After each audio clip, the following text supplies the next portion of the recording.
안녕하세요. 열송가락입니다. 나라에 큰일을 짊어지고 있는 국회의원을 뽑는 선거가 며칠 남지 않았습니다.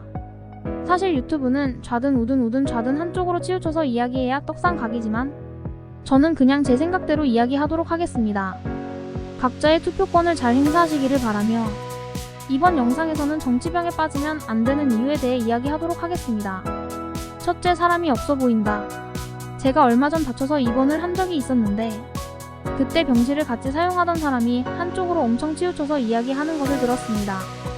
이 사람은 채널도 한쪽으로 쏠린 채널만을 보고 가장 싫어하는 채널이 반대 채널이라며 언급을 하는 것은 물론 상대방 정치인이 나오면 극도로 흥분하고 욕을 하는 것을 보면서 나이를 먹었는데 사람이 저렇게 추해 보일 수 있구나 라는 생각과 아파서 병원에 입원을 한 다른 사람들도 생각을 해야지라는 생각도 들었으며 남의 의견보다 본인의 의사를 어필하는데 중점을 두었으며 세상 만사에 대해 다 아는 것처럼 이야기하는 것이 사람이 참 추해 보인다는 생각이 들게 만들었습니다. 둘째, 팬심이 생겨 눈이 어두워진다. 저도 살면서 아이돌을 좋아했고 배우나 운동선수들을 동경했습니다. 이런 것을 팬심이 생긴다고 하는데요. 이상하게 정치에 빠진 사람들은 그 특정 정치인에게 빠져서 그 사람을 따라다니고 그 사람이 잘못을 해도 쉴드를 쳐주는 등 정상적인 사고방식을 하지 못하게 됩니다. 그래서 저는 그런 사람들을 보면 돈을 받고 하는 사람이 있지? 라는 합리적 의심을 하게 됩니다. 이런 사람들은 특정 사상과 특정 정당에 미쳐 일반적인 대화가 잘 통하지 않기 때문에 만나더라도 말을 섞고 싶지 않아 입을 꼭 닫게 만드는 부류들입니다. 셋째, 차라리 중도가 낫다. 보통 투표를 할 때 특정 지역을 보면 사람보다 당을 보고 찍는 경우가 많은데요. 그러다 보니 정치인들이 국민의 눈을 살피기보다는 특정 지역은 무조건 밀어준다는 생각에 제대로 검증이 되지 않은 후보자나 정가가 있더라도 그냥 출마하는 경우가 많은 것 같습니다. 그럴수록 국민들은 한쪽에 치우치기보다 중도의 성격을 가지고 판단을 해야 당보다 사람을 보고 투표를 할 수 있을 것 같습니다. 물론 그 사람이 어떤 사람인지 알기 어려운 것은 사실이나 선거 공보물을 잘 확인해서 최소한 그 후보가 어떤 사람이고 어떤 정가가 있는지 확인을 하는 게 좋을 것 같습니다. 정치 얘기를 할 때 중도라고 하면 극성 지지자들이 험한 말을 하는 경우도 있지만 제 생각에는 중도층이 많은 나라가 눈이 멀지 않아 옳고 그름을 잘 판단하여 국가 안보에도 더 도움이 된다고 생각합니다.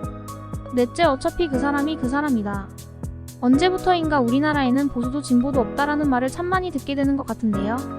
정책들을 보면 누가 더 세금을 퍼다 주나 라는 정책을 하는 경우가 많은 것 같습니다. 그리고 좌든 우든 좌든 마음에 안 들면 탈당을 하고 상대당으로 이적하는 경우도 종종 보게 되는데요. 그럴 때마다 저게 뭐 하는 짓이지? 라는 생각을 많이 하게 됩니다. 국회의원들도 이런데 지방자치로 넘어가면 더 심할 것이라고 생각하는데 보통 양당에 발을 걸치고 공천을 해주는 곳으로 가는 사람들이 많다고 하며 제가 알고 있는 사람도 공천을 받았다가 다음에 해주지 않자 바로 탈당하는 사람들을 여럿 보고 들은 적이 있어서 정치인들을 어디까지 신뢰해야 하는지 의심스럽습니다. 다섯째, 거짓 선동에 잘 속는다. 제가 학생이던 수년 전에 당시 어떤 특정 인터넷 언론인의 방송을 자주 보던 친구가 있었습니다. 그때 보면서 저 친구는 왜 저런 걸 보고 있을까? 라는 생각을 많이 했었는데요. 너무 한쪽으로 치우친 사람이다 보니 어떤 주제에 대해서 이야기를 하던 편파적으로 치우쳐 상대의 말은 듣지 않고 본인의 의견만 내세워 점점 거리가 멀어져 지금은 만나지 않게 되었는데요. 이 친구는 광우병으로 한창 선동하던 시기에 미국산 소고기에 대해서도 주변에 이상한 이야기를 널리 퍼뜨리는 장본인이었는데요. 저는 당시에 지인들이 육가공업을 하고 있어 그 지인들을 통해 광우병이 사실이 아니라는 것을 알게 되어 그 친구에게 그렇지 않다고 이야기를 해주었지만 전혀 대화가 통하지 않아 답답했던 적이 있습니다. 이 외에도 정당의 승리를 위해 한일전이니 친일파몰이 또는 종북몰이 등의 선동을 많이 하는데요.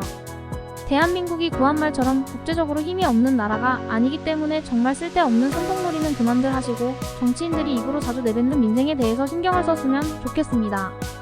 오히려 이런 선동이 나라를 분열시키고 국제적으로 고립시켜 나라를 더 어렵게 만드는 일이라고 생각합니다. 여기까지 우리가 정치병에 걸리면 안 되는 이유에 대해서 이야기해보았는데요.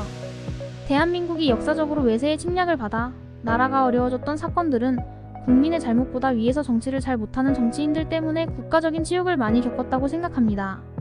그런 정치인을 정신 차리게 하는 일은 한쪽으로 치우치지 않는 국민들의 몫이라고 생각합니다.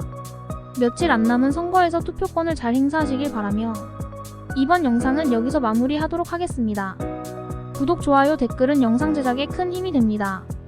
시청해주셔서 감사합니다.